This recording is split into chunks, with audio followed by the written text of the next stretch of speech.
Ar sunerimtumėt, jei savo vaikiną rastumėt pažintys draugas anketoje, kur buvo pažymėta, ko ieško? Ieško susirašinėjimo. Parodžius ir paklausius, kas čia, jis atsako, jog buvo nuobodu.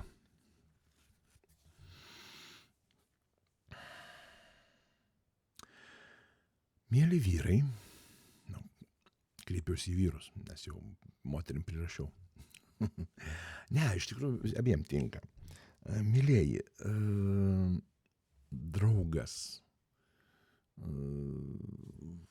vaikinas, tai yra svetimas žmogus. Draugystė, ta prasme, pažintis, draugavimas ir yra tuo žavūs, kad jūs turite laiko pažinti, kas tai per žmogus. Jūs turite laiko be įsipareigojimų, ne, be kažkokių tenai vyro ir žmonos pareigų, sužinoti, ko yra vertas tas asmuo. Ir viskas labai paprasta. Jeigu jums kažkas nepatinka, jūs bendraujat, jūs juk, ta prasme, kalbos padargą mokant naudoti, ne? Jūs bendraujat, jūs sakot, žiūrėk, ta prasme, mes draugaujam, mes einam link to, kad mes kursim šeimą, tikiuosi, brangusis, ne?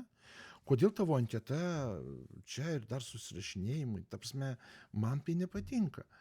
Aš jaučiuosi nesaugiai dėl tokio tavo elgesio. Ir, viskas pasikalbėjot, išsiaiškinot. Ir šitoje vietoj turi sugroti abipusė besąlygiška pagarba. Ne, aš labai myliu šitą frazę. Ir jeigu jisai jūs gerbia, jūs tokios anketos jau niekada neberasite. Jeigu jūs labai gerbia, jūs tokios anketos, tikrai niekada nebedarys. Ne? Jeigu jisai rimtai nusiteikęs su jumis pradėti gyventi, ne?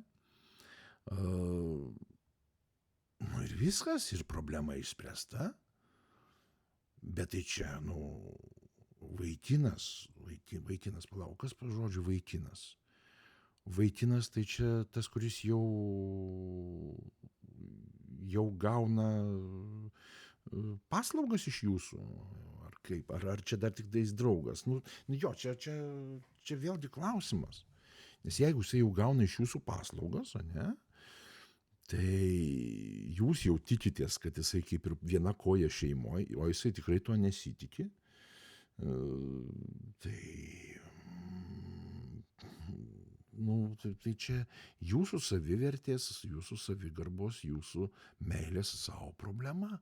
Ir vėl aš grįžtu prie to, kur jau įrašyti gal kokie 8 video. Tu jo normaliai nepažįsti.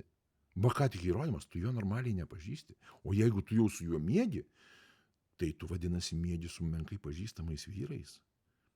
Tai tavo savivertė nekokia.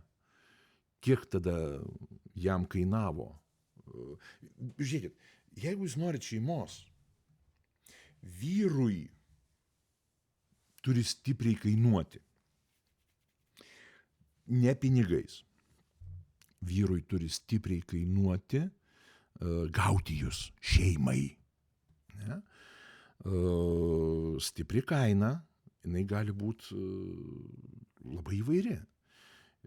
Stipri kaina tai gali būti, kad jis turi pakęsti tavo isterijas, pamėgt pakęsti tavo isterijas, tavo blogas nuotaikas, tavo PMS-us, GPS-us, MGS-us. Jis turi nepabėgti nuo tavęs, kai tu ragana. Ir aišku, jis turi pamatyti kažkada, tai ne iš karto, gink, nereikia iš karto gąsdinti žmonių, viskas normaliai, bet kažkada jis turi pamatyti, kad tu būni ragana, o tu savo ruoštų pamatyti jį numetus į plunksnas. Ką reiškia numetus į plunksnas? Kiekvienas vyras, jisai yra, povas. Jisai prie merginų ateina, žinai, ir išskleidžia tas povo plunksnas, žiūrėk, koks aš kietas, čia raumenukai, čia aš, čia BMW, čia aš, va, ten dirbu, čia uždirbu, čia erelis, ne, ir čia pas mane 18 centimetrų ir daugiau. Tai yra povo plunksnos, tai yra melas, ne, kurį vyrai naudoja į kairę, į dešinę, kad gauti, kur nugręžti driežą. Ne? Tai jeigu tu nori pamatyti jį, jo tikrą veidą, ne, tai, o ne parsiduoti jam už tai, ką jisai tau parodė, ne, nes čia blizgučiai, už kuriuos jisai bando tave nupirkti, kad nugręžti driežą. Ir jeigu tu nepasirašai, nes pas tave, pavyzdžiui, kitokios vertybės, ne, tu nori sukurti šeimą, tu nori žmogaus, kuris ne daiktais mojuotų, nes daiktai jie laikini, jie čia yra, rytoj nėra, bet to išmetė iš darbo, jisai susirgo, dar kažkas, tai yra laikina. Ne? O vidinis santykis, vidinis ryšys, ne, jis yra ilgaamžis, jis yra reikalingasis normaliai šeimai sukurti. Ir tam reikia laiko, kad pažinti vyrą, tam reikia laiko. Jūs skiriate laiko, jūs kokius metus draugaujat, ir vat jam turi kainuoti. Iki jūsų lovytės dasibrauti jam turi kainuoti. Jam turi kainuoti ne pinigais, nebūtinai pinigais, jam turi kainuoti energija, laikas, dėmesys, paaukoti jis turi viską, visas pažinčių portalus turi paaukoti, paaukoti viską, ko tu nemėgsti jame. Va šitam laikotarpį jisai turi paaukoti, ko tu nemėgsti. Ne po to, kai apsiženėjom, arba po to, kai pasidultinom. Aš žinai, man nepatinka tavo požiūris, o tau prieš tai patiko. Taip, kad būk malonė, ateik pas driežiuką. Tarsi, būtent šitam laikotarpyje, draugystės laikotarpyje, jūs ir turit užsiauginti savo vyrą, užsiauginti jo, rasti vyrą, kurio vertybės ir požiūriai bent kažkiek artimi jūsiškiams, ir po to jį priversti keistis, ne, kad taptų absoliučiai tinkamas jums. Ne? Nes vyrai keičiasi iki momento, kai gauna sekso. Kitaip nebus. Ir kad ir kaip tai banaliai skambėtų, iki to momento vyrai keičiasi. Ką tu be padarytum, ką tu be pareikalautum, jeigu tai yra jo jėgoms, ne, jisai pasikeis. Jisai taps tokiu, kokiu tu nori. Bet kai tik tu įleidai į urvelį, pas vyrą smegenyse iš karto raktelis taip kliokšt ir užseivinam ta bruožų dėžė, bruožų rinkinys, ne, kurio reikia, kad aš tapčiau dėl jos tobuliausių pasirinkimų. Ir viskas. Ir šičia toliau bet kokios permainos, jos įmanomos.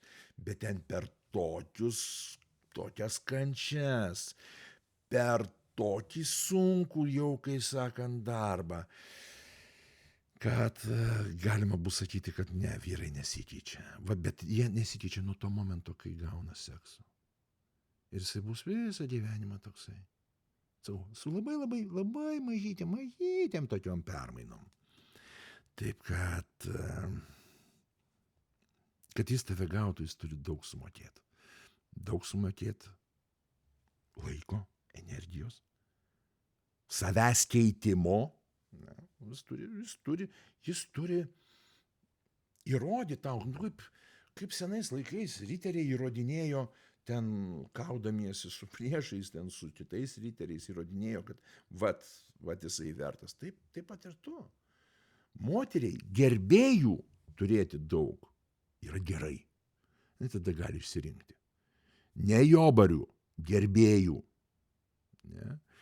Ir aš esu tokia, mano vertybės tokios, man reikia, kad prie manęs būtų toks žmogus. Ir renkiesi, tai kuris iš jūsų brangieji bus toks žmogus, kuris bus vertas manęs.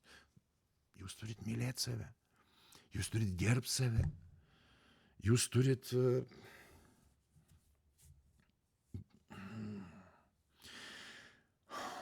būti savimi. Ir tokiu būdu ieškoti savo žmogaus visam gyvenimui. Žmogaus, kuris bus jūsų vaikų tėvas. Vien apie tai pagalvoti. Ta prasme, tai yra didžiulė jums atsakomybė, merginos.